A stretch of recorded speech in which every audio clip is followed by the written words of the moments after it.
Welcome to another Triple Point Training podcast episode. This is another conversation that's coming out of the Start and End at Home course, and the guest speaker is Mick Dalpes.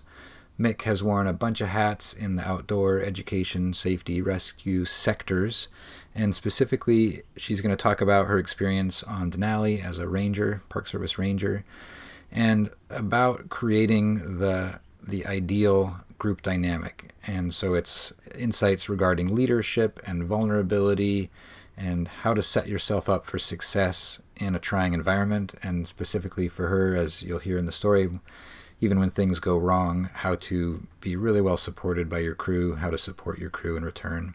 And these are things I want to get better at, right? I want to be the best partner I can. I want to have the best partners that they can be.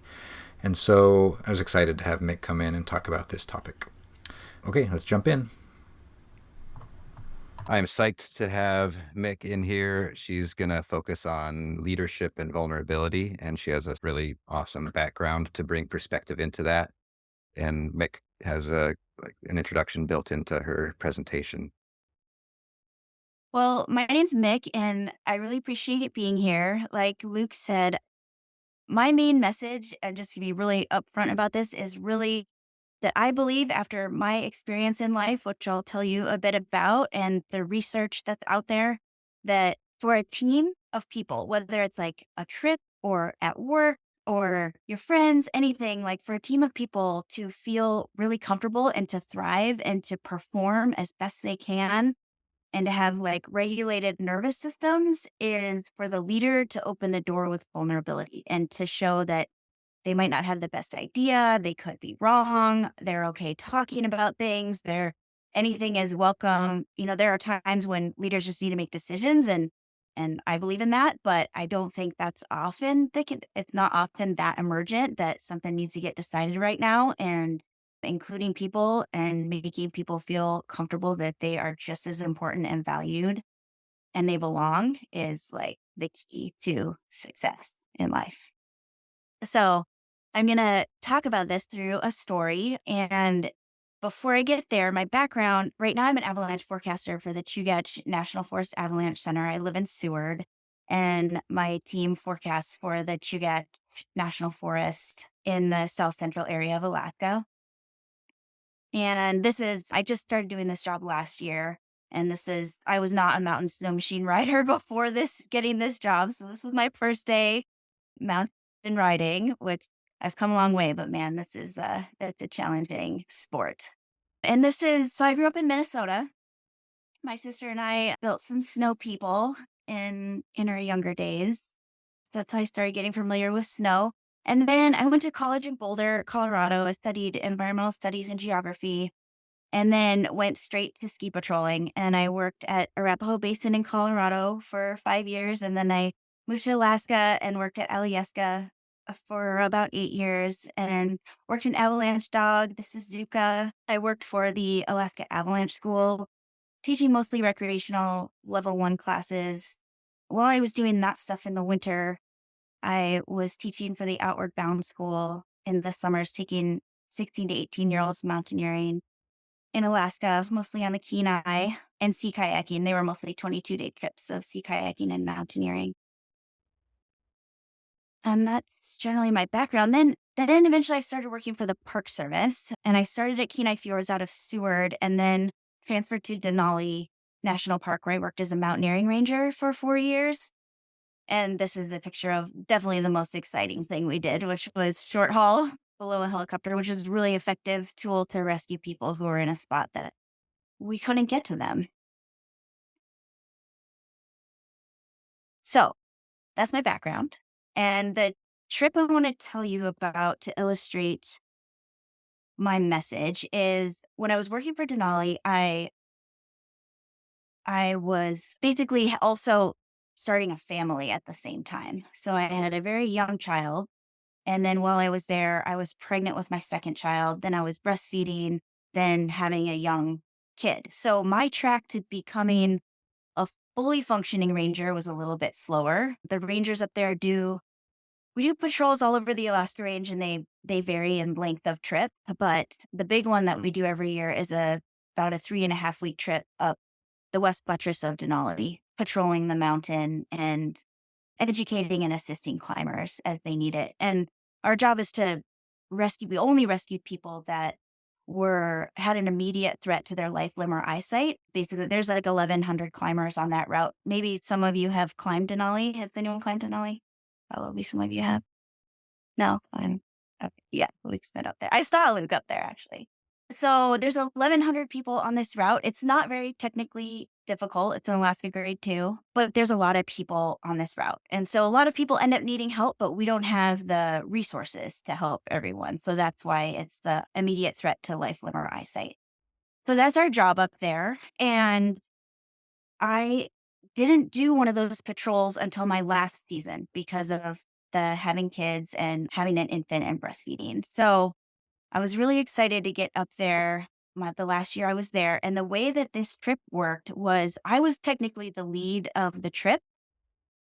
And I had been at Denali for 4 years. I'd been on the mountain before. I had climbed to the top. I felt like I had plenty of good experience ski patrolling. All my history was really good experience. I didn't have a lot of years doing, being a ranger up there. So one of the team members, Joey, has been at Denali for a long time, I think 12 years at least. So he was on my team as my mentor. But the dynamic we had was really awesome because I was the lead and running the trip, and he was there basically to consult and to help me with kind of the history of where things happen, when things happen, what things have looked like in the past. So that's kind of the setup. And these trips they're typically one ranger with 4 or 5 volunteers. And so this trip was actually 3 rangers, myself, Joey, and then Annika was a new ranger. So she was on our trip as her training trip. And then we had 2 volunteers. So this trip was incredibly successful. It was one of my favorites, my favorite trip maybe of all time. And that's why I'm using this story to illustrate my point. And one of the interesting things about it is I didn't really know any of these people before the trip. And I think 3 things that contributed to this trip being so amazing and the incredible group dynamics that we ended up with is that every person on this team had a growth mindset, that everyone just wanted to learn, felt like they could learn, was always open to discussion and new things. Second thing. Can I pause you for a Yeah, second, Mick? yeah, And yeah. and feel free to punt this if this is where you're gonna go anyway, but when you talk about how the relationship where you're the lead, but there's a mentor who, like, Mhm. has all that leading experience. Did you all talk about that ahead of time, like what the dynamic is gonna look like, or did you figure it out there? Or are you gonna talk about it later and wanna just wait? No, that's a good question. We did talk about it beforehand, and I think that's part of what made this trip so successful is we talked about a lot of these things beforehand, and then we revisited things every day through one of the systems that we used. So Joey really, I think, was the one that brought up the mentor that I should be the lead and that he would be the mentor, and so this is the thing, like he's the designated leader in office, and he's the lead mountaineering ranger. So it came from him that I was going to be the lead, and he trusted me to do this and to do an awesome job. And that he was just going to be there to help me with some history of the mountain. It was even the way he presented it, his tone, like all of that played into me feeling like I'm awesome. I got this. Joey's coming with, which feels great, but I can do this with or without him. Yeah. Awesome. Yeah, that's helpful. Cool. Thank you. Yeah. Yeah. That's a good question.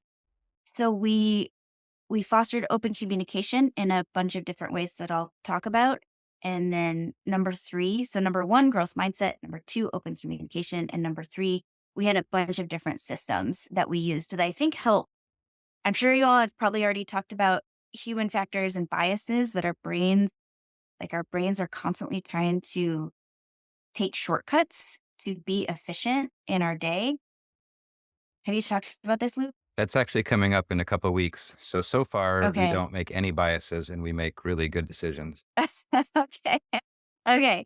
Well, we don't actually, and so we use systems to help keep our brains on track. The tricky thing with systems is you don't wanna turn your brain off by just doing a thing, but I think having good systems that include thinking about what you might be missing is really helpful. So, I'll talk about that as well as we go here. Okay, and I can really get going when I'm talking, so please just interrupt me if you want to Yeah, add let's anything just in. pause it for a second. See, does anybody want more sort of background? I know a bunch of folks, especially in this call, aren't familiar with Alaska. Mm, Anybody need any more context? Okay. okay. So, okay, here we are in the bay in Talkeetna, and so let's go back to growth mindset. The way this trip was set up was we have to choose the people. So Joey, essentially chose the people, and the way our progression works at Denali is to when you're if your first year on a West Buttress patrol, you go with a more experienced ranger. So that was already like a system that we used. So Joey and I, here we are on this trip together. And then Annika joined the team kind of late. So she joins our crew as a learning ranger. And then I chose one of the volunteers and Joey chose one of the volunteers. And we were looking for people that had the skills to do the job. Obviously, that's really important on any trip you're doing. You want to have the skills or you want it to be built in that you're going to learn them along the way. And that's already a known thing. So we needed people that could be comfortable in this environment and be able to perform. And one of these people had not been on Denali before, but we knew she came recommended by someone who had been on Denali. And after talking with her several times, I felt confident. She's an Alta ski patroller, an ER nurse, just was feeling really comfortable that she could do a really good job up there. So, doing the research on the people, especially if you don't know them and haven't had the experiences, really important. Then we had lots of conversations on the phone painting a picture in people's mind about what a patrol on Denali looks like, what each person's expectations are, that some of them were a little different. Like Caroline is an ER nurse and she was our medic. So basically, all of us are EMTs, or one of our volunteers is a woofer. And the medical person, we on each patrol, we have one person that is a paramedic level or higher, so that because we're dealing with people who are essentially dying or going to lose a limb, we want to have extra medical capabilities. So Caroline is an ER nurse, and so her role specifically was to do everything that everyone else was doing, set up camp, get up the mountain, do all the hard chores, and be our special medical person that could help people in more specific ways. So she knew that. We talked a lot about that beforehand. I sent her our protocols. She did a lot of research on that. So people felt really prepared, and that was a goal of mine and Joey's, certainly. So then people arrived, and one thing that I felt was really important to start right away is checking in with on how people are feeling about this. Like, do you have any so the first afternoon after the first couple days in Talkeetna, we go through gear, we pack our food, and then on the third day, typically you fly to the mountain if you can, if the weather allows it. So the first night I asked people, how are you feeling about this? What concerns do you have? Are you feeling set up for success? What can we do to help you feel more prepared? And so starting to set this tone of like, and I shared things that I was feeling nervous about or hadn't experienced yet. And so I think that opened the door for people to share anything they might be concerned about. And we started to have those conversations. And then we repeated this process every night through a little evening meeting that we called Rosebud Thorn. Has anyone done anything like this? It's like an evening check in on what went well, what's not going well, what are we looking forward to? So this, I think, was one of the keys. It's one of our systems that we used, and it was one of the keys to our success because what it ended up doing was allowing us to revisit things that we talked about at the beginning and ensured that people were feeling comfortable along the way. They could share if they were having any physical issues, they could talk about it and we could make a plan to fix it before. So before anything became an actual problem, we were talking about it and people felt comfortable doing that because I was sharing things as well. And so was Joey. So the leaders were just demonstrating that this is the normal thing that we're incorporating into our trip. And it's really important that everyone feels comfortable. So I think that really helps setting that up from the beginning. I also added this in, which I didn't talk about this in my larger presentation, but I think it's really cool. It sounds like was it Will who presented previously? Aaron Phillips just last week. Aaron. Yeah. Okay. Aaron talked about a risk management process that he has used, and it sounds maybe similar to this. So this is called the GAR, and it's a risk management tool that we use at the Park Service. And this is Park Service wide. There's a program called Operational Leadership that every employee is supposed to take. It's a 16-hour course. And the GAR is actually just like one little piece of the course. Operational risk management includes like this is a tool to assess the risk, and assessing the risk is one component of like what is the mission? Like, what are you doing? Okay, we're climbing Denali to rescue people. What are the hazards that you can encounter? There are thousands. And then assessing those risks is what we use this tool for. Then you make your decision on what you're going to do, you reevaluate it, and you start the process over. It's like a big circle. And so this is one component of that. And I really like it. It's color coded. So basically, there are 8 components of this, and we give each component a number. And the way we did it at Denali, the way I was taught, you can give any number 1 through 10 for each of these categories, and you add up the numbers. That's how you get those larger numbers at the bottom. And so these components, for those of you that won't be able to see this, are supervision, planning, contingency resources, communication, team selection, team fitness, environment, and task complexity. And how we did this at Denali was every morning we did this process, and we had each of these components on the wall, and we did 4 of them in the morning, and we gave them numbers. And then when a mission would come up, when someone would call for help and we would initiate a search and rescue, we would finish it on the other side with the things that are more dynamic and can change depending on what the mission was.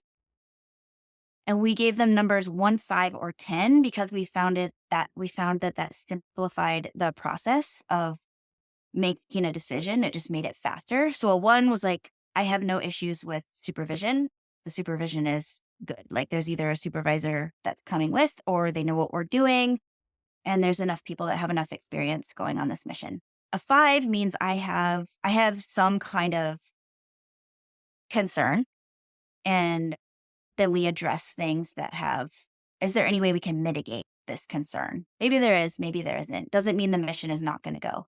Anything that's a 10 or a red means we're not going to go do this mission until we mitigate this issue. So that's how the GAR works. We did it every day in the office. And then while we're on the mountain, we didn't necessarily do this every day. But if a mission came up, if a search and rescue came up, we would go through this process. And it's like, if you've ever heard of a tactical pause, this is like taking a tactical pause. It's like slowing your heart rate down and thinking through what you're doing and making sure you don't forget you're in reach. You don't forget to have a communication plan. You don't forget, you make sure your team is the best team that you can come up with for this process. And how is the team doing? Are we going to be able to communicate well because of the personalities involved? And do we have a culture that promotes a good process?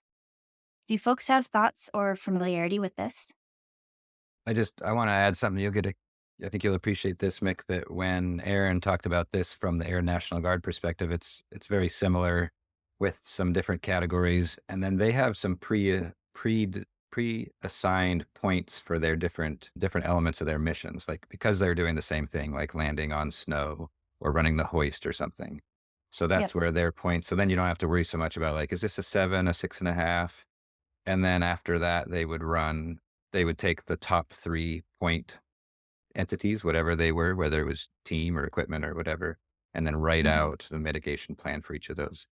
So there's really cool overlap. And then folks listening, and the Alex posted in the forum the Coast Guard flavor of this, and there's a bunch of cool Mhm. overlap there too. So it's really neat to see the similarities and the slight differences between these three models. Yeah, that's great. I found this just super helpful. We had this up on a whiteboard, and similarly, we would write the mitigations on the whiteboard and take a picture of it. And so then the incident command in the office had the same info as the people heading out. And we had a similar thing where we were landing on snow, operating at high altitude, doing external load operation, human external cargo operations. And so that sometimes we would find ourselves in, like, it's just always really risky. So you have to kind of normalize that a little bit. And we would make sure, try to ensure our training was such that it was the safest it could be. But I think one thing that really helped that is the attitude of the leader. Cool. So that was another system that we used on this trip. So here, if you haven't seen the route on Denali, this is a photo of the West Buttress route where you start at base camp, and camp 1 is at 7,800 feet, camp 2 at 96, camp 3 at 11,2, camp 4 at 14,2 in a large basin, and then high camps at 17,2. And on a ranger patrol, rangers do it different ways, but we stayed at each camp on our trip. So here's our team, a photo of our team. On the left is Joey. And we have Patrick, Caroline, Annika, and myself. I already kind of, Patrick's background was also remarkable. He had been on Denali doing research multiple times. And then Annika she's search and rescue at Yosemite. And Joey had also done search and rescue at Yosemite. And Denali's in the background of this photo. It's amazing how far away it looks and how you can get there in a couple short weeks. So one of the other systems that we implemented is we wanted people to feel comfortable with the incidents that were most likely to come up throughout our trip. So here we're at 7,200 feet on the Kahiltna Glacier, which is a massive glacier in the Alaska range, and there are really large crevasses. So one difference that climbers find on this mountain is um, the crevasses are really big and they need longer ropes than they are used to needing.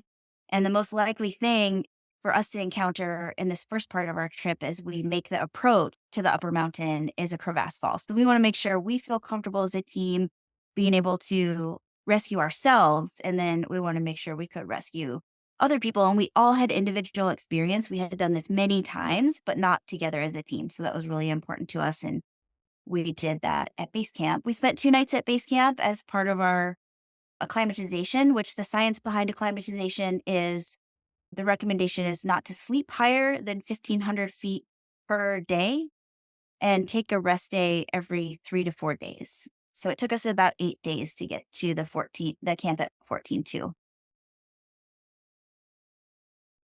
So here we are. We've left base camp and initiated another system that I think was really useful. And that was, we took a break every 55 minutes. And what that did for us is people knew, when you're on a glacier like this, there are so many things that come up and you're all restricted by your harness and your ropes and all the stuff on your back. And it's all connected and tied up. And when you take a break, there's all kinds of things that need to happen. Going to the bathroom, eating food, sunscreen, maybe you need to fix your blister. Any number of things need to happen. And so if we're all kind of needing those things at different times, it's pretty inefficient. So we would take a 15-minute break every 55 minutes. And that then people could take care of all of those things. And we knew when the next break was coming. And it might seem slow to do it that way and not to just go for 2 hours or more. But I think in the end, it really speeds you up. And on a trip like this is slow. Like we're just hauling 100-pound sled really slowly. So I think this worked really well for us.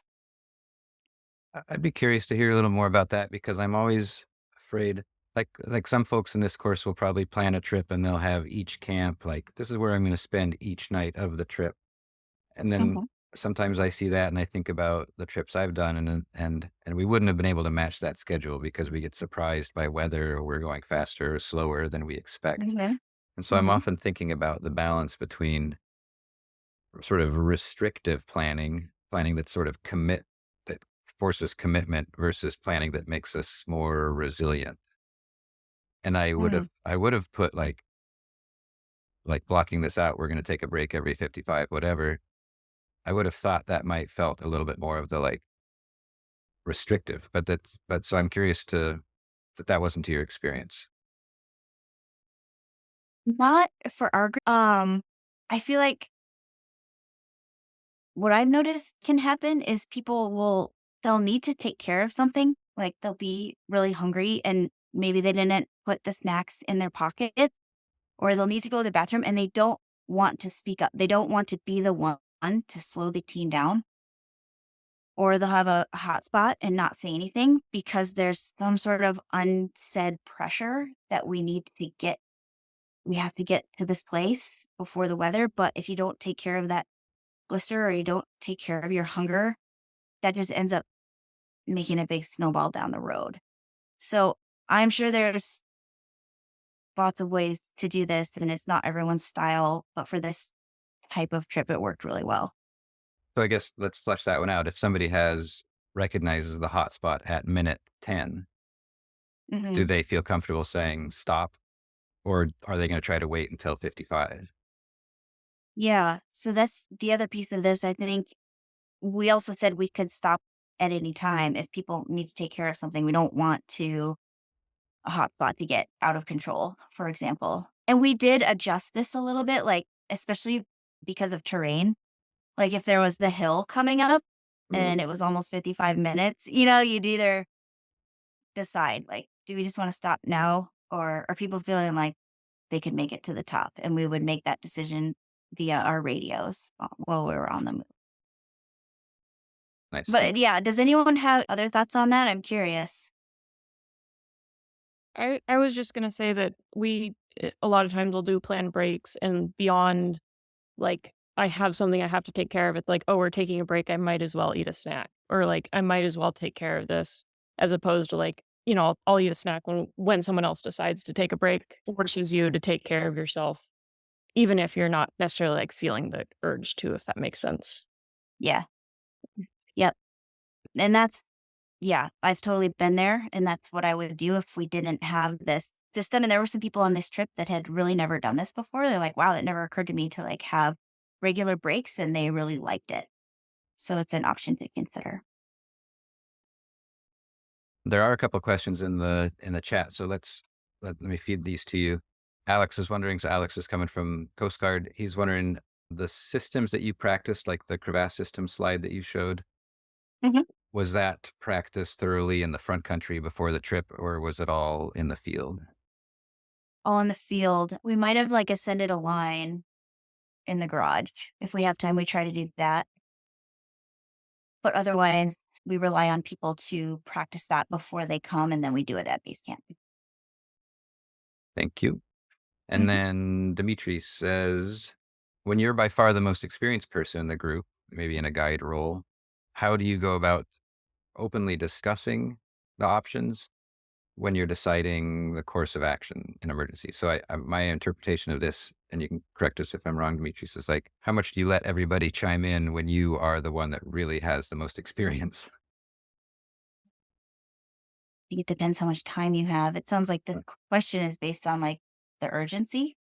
Like, yeah, to me, it would be like, how urgent is this? If we need to decide right now and I'm that person, I'm just going to decide and be really clear about what roles people have and put people in roles that they can feel comfortable with, ideally. They have the experience to do each role. But if there's time, I think even people who don't have experience sometimes come with this cool, different perspective that can be really useful. They might notice something or have an idea. And I think if you have the time to ask for that and to empower people in that way, it it helps them to feel comfortable doing that, and then they'll perform better. They'll look for those things and they'll feel that creativity because they'll feel like it's welcome.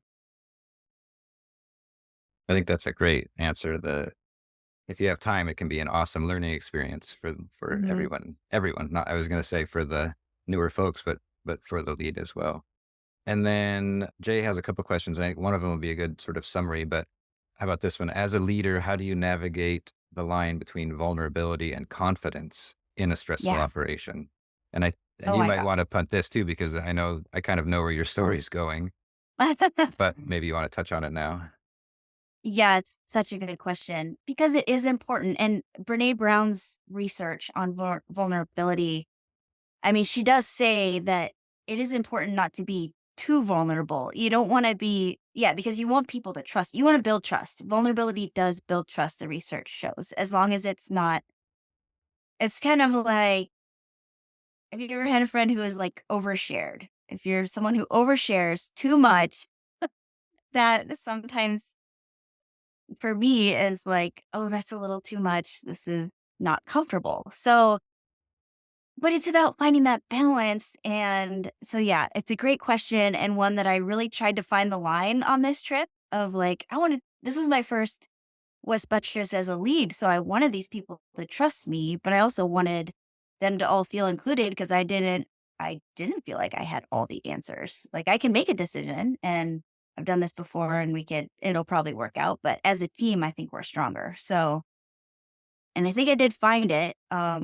And it was through these evening meetings of um, sharing what we had concerns with and then addressing that, like, which I'm going to get to. Well, yeah, Yeah. And let's let you keep rolling. if I don't answer that question by the end, we could come back to it.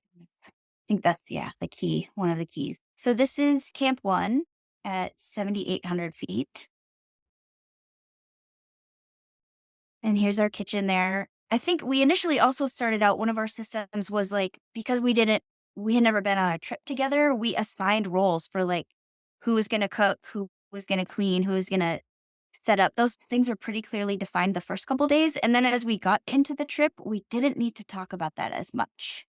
And we had like a debate conversation on like, do we need to designate a cook? But I feel like if you don't do that, sometimes people end up doing more accidentally. So having that system was helpful. This year on Denali was really the weather was really bad. So this is a photo of Camp 2. You can't really see anything. And that was the case for most of this trip. Only 30% of climbers reached the top during this season, and average is 50%. So it was unusually bad weather in 2023. So this is at 9,500 feet. Another thing we did is, as you do on glacier mountaineering trips, is hang out in the tent a lot and get to know each other, which I think helped our team dynamic, especially since we didn't know each other. So here we are in our tent at 95, just hanging out after, because we stayed at each camp, we had some time. We ended up with some time at the end of the day, which also allowed us to rest and recover and get to know each other. Here is Camp 3, which is at 11,200 feet. And this one's a little bit trickier to find a safe place because there are seracs and crevasses. And the slope that people are climbing in the background is Motorcycle Hill. There are crevasses there that people fell into. And this season, many seasons, almost every year, people fall in on the slope and it also can avalanche. So this is where the trip really changes from the approach to climbing on the upper mountain. Most people switch at this point to from skis or split board their snowshoes to crampons. And we spent 3 nights here because you from here you have to make a big jump from 11.2 to 14.2. So it goes outside of the recommendation for climatization. And there isn't really a safe camp in between the two camps. So that's the reason for it. And the way we managed this is we stayed here 3 nights and we did an acclimatization hike. At some point, we did that in small groups, depending on how we were feeling. And we hiked up to Windy Corner and back to do that. I think I'm wearing an apron in the kitchen in this photo. And I think when you're hauling 100 pounds of gear, like an apron to keep your super nice jacket clean I was willing to make that additional weight. I know Luke would definitely not do that, but so this is totally personal choice. We also took time to play, which my personality, I can be pretty serious. And so I loved this about the group. And it's something that the group brought that I was just welcomed as the leader because it was so fun. It really keeps your muscles warmed up to play hacky sack in such a cold environment. So we worked hard when we were working hard, and then we played when we had the opportunity. Sure, all of you do this too. And this is looking back towards Foraker and Kehiltna Pass from 11 camp. This is Squirrel Hill. So coming up around the corner from 11, and here's 14 camp. So we stayed here for 10 days or 2 weeks, and this is the ranger camp. So there's a kitchen tent, that's the blue one. And then one of those yellow tents is the communication tent. One is the medical tent. And then we would sleep in just personal tents there. And how it works is a ranger team will come up, establish this camp. We use helicopters to move all this stuff up here. First team sets it up, and then we bump each other out just like a ski patrol. So we arrived, there was a team already there. They welcome us, and then they move up to 17, and then they head all the way down. Next team comes up, and then we head to 17. So the upper mountain is really different. It's really windy. There isn't as much new snow. And so our anchoring systems changed. And so we practiced that as soon as we were feeling up to it. Most of us were not feeling good for a couple of days after we made that big jump. And we got back to our systems of feeling like no matter what incident came up or what kind of pickle climbers were getting themselves into, we had a good enough knowledge of the systems to work anything out. Hey, Mick. I Yeah. was wondering, is that something that you had decided ahead of time, or did you notice someone in the group noticed that the snow conditions had changed, and so you guys decided to do that practicing? It was decided ahead of time because this mountain is really predictable in its conditions for the most part. We knew that once we got here, we needed to revisit snow and ice anchors that were in really hard snow. And that was going to look pretty different. hmm And we talked through some specific scenarios on the fixed lines, which I'll show a photo of. Annika and our team actually split up for a little while. Some of the members went to 17 without us and spent a couple nights. And Annika and I made a pre-plan because we were there by ourselves. We made a plan we ran through a couple different scenarios, and we lined out all the gear that we would need, the people we would ask for help. We planned these things out in our brains so that our brains had seen it before, even though it hadn't seen it before. Hey, Mick, I had a Mhm. question just about how the communication looks or sounds when you're specifically talking about how you're subjectively feeling with regard to altitude symptoms. Oh, yeah. Yeah, great question. So in our Rosebud Thorn, we would talk about how we were feeling physically. And I think I was asking people how's it? Because I wasn't feeling good the first couple days. And I've noticed that is my pattern with altitude. I don't feel good for the first couple days. And then I get through that period, my body adjusts, and then I do really well. So that's what was happening. And some people were feeling better. Like Joey is some sort of crazy altitude. Like he lived in Talkeetna at 300 feet. We call it 300 camp. And so living in Talkeetna, we come from sea level, and he was his heart rate was out of control, but he didn't feel bad. Like his stomach was fine, and I think he had a headache. But so we were just sharing that at our Rosebud Thorn, and some of us were choosing to take Diamox. Like we had a medical plan for that people could opt in and out of using the drug options. And then we would just revisit it every day. And we had our plans for we had plan A, B, and C. Like if we're all feeling good, we're all going to go to 17. If we're not, we have this option to split. And some of us stay here and some of us go here. And so so it was Joey, Caroline, and Patrick ended up adjusting quicker. So they were able to do an acclimatization hike quicker where they went up the fixed lines and came back down. And Annika and I didn't. And so it took us longer. And then we had a pretty intense search and rescue that occurred while our team was separated. So by the time we handled that and then we acclimatized, we didn't have time to stay at 17. So that's how that all played out. And we just kept talking about it each evening. And yeah, everyone was sharing how they were feeling honestly. So that helped everyone feel like they could share honestly. Yeah. Because I could see that, people want to feel good. They want to be able to go. And this was going to affect how we were going to handle search and rescues too. Like if we were going to have to hike up the fixed lines to help people, that was going to be specific people because we needed to know who was able to do that and was going to feel comfortable. Okay, I'll speed it up a little bit here. Here's our medical tent, which has a lot of super interesting things in it. The portable altitude chamber helps people recover from altitude, and Caroline is making sure she's familiar with all of our tools. This is the medical tent. I mentioned briefly we had a search and rescue. We had an altitude patient that ended up not surviving after they left the mountain, and Annika and I were there along with another team that had come up behind us, and we managed that event with 3 of our team members being at 17 at the time. And what ended up, like the learnings that came out of this, it was a really challenging situation. It was really tragic. And we already had this system set up where we were talking about how we were doing and feeling all the time. So when we got back together as a team, that just was a natural part of our day and something that we just did and felt really easy. And we supported each other. Like we all had hard days at different times. And because of the system we had set up, we just, whenever someone was having a hard time, it was just met with support. And then we all made it through those hard times. And so, as difficult as this situation was, like with this team, I felt like a superhero. I felt like I had managed this event incredibly well. It's probably the best I've ever performed.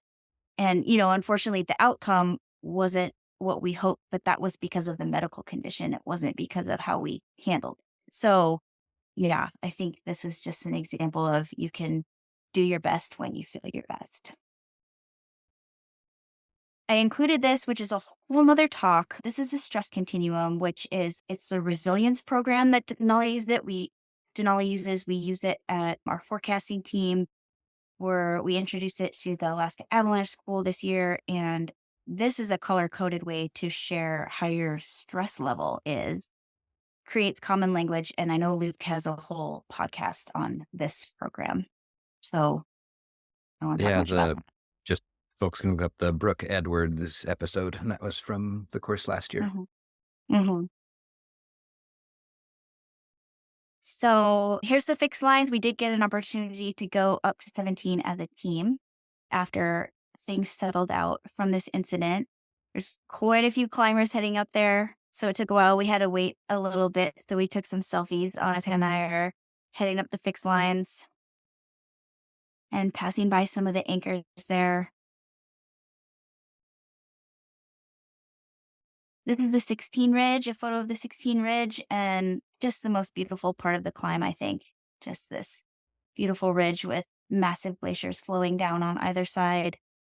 And you can see, if you can see anything, you can see the whole world, it feels like. Here's the 17 camp behind our cache. This is a ranger cache, and we were familiarizing with this. We just spent about an hour at 17 was all we had time for, but it was cool for me to get back there. I had been there in 2011 as a volunteer, had climbed the mountain, and so it was good to just refamiliarize with what was up there. So I had familiarity with that and comfort with what was happening at that camp. And then back at 14 camp, this is the Hunter, such a beautiful peak. And we just spent, I think, one more night before heading back. This is what it looked like on the way down. Our team split up again. This trip was really busy. We had lots of patients. While we were at 14, I didn't mention this, we had lots of frostbite, altitude patients. It was really busy, the busiest part of the season, and we were quite busy. So in the end, part of our team stayed at 14 to help the patrol that had come up behind us because they were getting slammed. We headed down, picked up a patient along the way, had a patient on our rope team. It was complete whiteout. Arrived to base camp at like midnight and transferred our patient and flew out the next day so I could arrive at home for my 5-year-old's birthday party. I have 2 little kids, and I think this photo is a picture of them. And the little one is on a Strider bike that has skis attached, and he is towing the bigger one who is on a snow machine sled. They've got a rope in between them. And I think the rope just is a metaphor for team dynamics and having like the perfect amount of tension. And I think my kids in this photo and my team on this trip, we had the tension just right. Like you want to have your teammates, like you want to have them so that if they fall into a crevasse, if they take a lead fall, like you have them and you're going to support them so that they can recover. But you also don't want it too tight. You want it to have enough slack so that people can do their best. They can be creative. They can feel like themselves. They can perform as best they can. So I think on this trip we had it just right, just like my kids do in this photo. Hey, Mick, I was wondering if you could talk about any kind of concrete systems or tools that you use when you feel like the team dynamics are starting to go bad. Um, and yeah, like how do you kind of reestablish psychological safety? Mm, such a great question. I think individually talking with, if there's a specific person, individually talking with that person and seeing if you can figure out what they're probably uncomfortable with something. And seeing if, at least this is what I do with my kids, like, what is the discomfort? Where is it coming from? And is there a way we can help this person feel more comfortable so that they can interact in a more comfortable way with the team? Or is there something, yeah, there's probably just something going on. If that's what you're talking about with like one, is it like one specific person? Or I guess it could be multiple if it gets that far.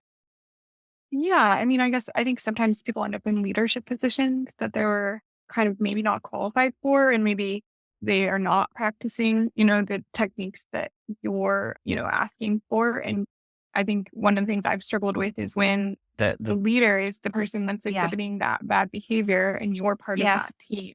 That's a Yes. that's a really challenging situation to manage. And it seems like you have a lot of experience and might have some ideas. Oh my gosh. I wish that is the problem as I see it. Because if that person is not open to feedback, well, I have been in this situation. And the way I dealt with it was talking individually with that person and sharing what I thought it was causing for me and a solution to it. And it required some nervous system skill, honestly, that I am still developing. So instead of shutting down in situations, I call it my respectful fight. I want to be able to show up for myself in a way that is not disrespectful to other people, but that I can, in a way that I can express my view or my perspective. While still, I think it's so important to be able to listen to other people and not be rigid. So to be able, that's another one of those, finding the balance can be tricky. But in this particular situation, I just kept doing that and I kept practicing that, like showing up with, hold on, I have something else to add to this. And here's the facts that I have to back it up. And then I gained trust bit by bit and better communication, better relationship. This was more of like a long-term thing versus like a thing that happened on our trip. I don't know if that helps. I love that. I love that term, respectful fight. I'm going to adopt that. Yeah, I even think about it in the moment, it helps. I've got kind of a summary question for you, and then maybe give folks the elegant exit option and then maybe you've got a couple extra minutes if there's some final threads to pull. But I'm going to hijack Jay's question that he asked at the very beginning because you really emphasized what a successful trip this was for you. And so sort of how the definition of success, like, was there a definition at the beginning? Because you experienced loss, like a bunch of stuff went wrong. And you had Mhm. success in terms of your team and your dynamic, but did the definition of success change during the trip? Is there any sort of sense of what success means at the beginning? Like no lives lost, you know, does that make sense? I don't know if I defined it at the beginning. I don't know if I defined it until I really thought about this trip afterwards. And now it's something that going forward, I think about at the beginning because success really was like we had the strongest connection of any team I've ever been on. Like when we got back together after that incident, after they were at 17, we were at 14, we were like it was the coolest experience. We were just so connected, so happy to see each other. I felt like while the thing was happening and they were distant, they were there, like just supporting me, looking down from the diving board at 17. So success wasn't, we know that lives can be lost. So that was never something that was, we're going to do our best to save people if we can. Sometimes we just can't. So that wasn't a thing. It was more afterwards back. Like, I want people to feel comfortable so that we can perform I can perform as an individual the best I can, and my team can perform as best we can. And that really, we just really nailed it. That does sound special and Mhm. kind of maybe sad that that's fleeting or not Mhm. always the case. So I Mhm. guess the point is that we can learn from your points in your story here and try to build that as often as possible in our own outings. Yeah, sometimes you have control over it and sometimes you don't. But you always have influence potentially. Respectful influence. Yeah. Okay, I'm gonna officially call us good and stop the recording. Mick, thanks so much for making some time in your busy life. And that felt like a really good fit for me. And I think to us all here, there's some good chat going on the side. And I'm sorry that we didn't get to bring all of that into the conversation, but at least we'll have opportunities to keep talking about it in our other course discussions.